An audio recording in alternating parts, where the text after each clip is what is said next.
नमस्कार दर्शक बंधु, चलतु जानिबा बिछा घरु बाहरिले शुभ ना अशुभ संकेत देइथाए। अनेक समय रे अनेकंको घरे घरे बिछा बाहरी थाए। बिछा देखि लोक माने बहुत भयभीत होई जाइथांती। तेबे बिछा देखिबाकू हुए तो बहुत भय लगी थाए। हेले आपण कोन बिछा को नहीं एभली किछि महत्वपूर्ण कथा जानिचंती? हाँ आज्ञा, आपण को एठारे कहि रखिबा पई चाहूछु जे बिछा बहुत शुभ होइथाए। बिछा घरे बाहरिबा देखि अनेक लोकंको मनरे बहुत किछि प्रश्न उंकी मारि थाए।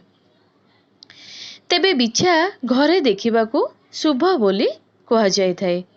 जदि गुरुवार रे आपण घरे बिछा देखिबाकू पाइबे तेबे आपणको घर को साक्षात लक्ष्मींकर आगमन हेला बोली जानी परिबे।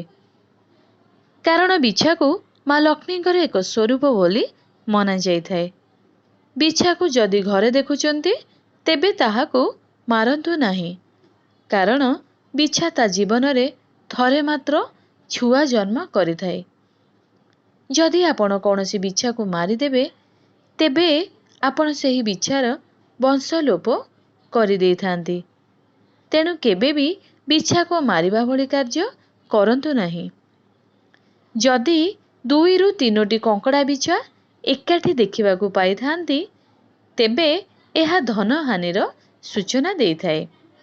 हेले सेही समय रे आपण घरु किछि हळदी आनी तांको ऊपर पकाई देले सेमानकू न मारी तांको ऊपर हळदी पकाई दियंतु।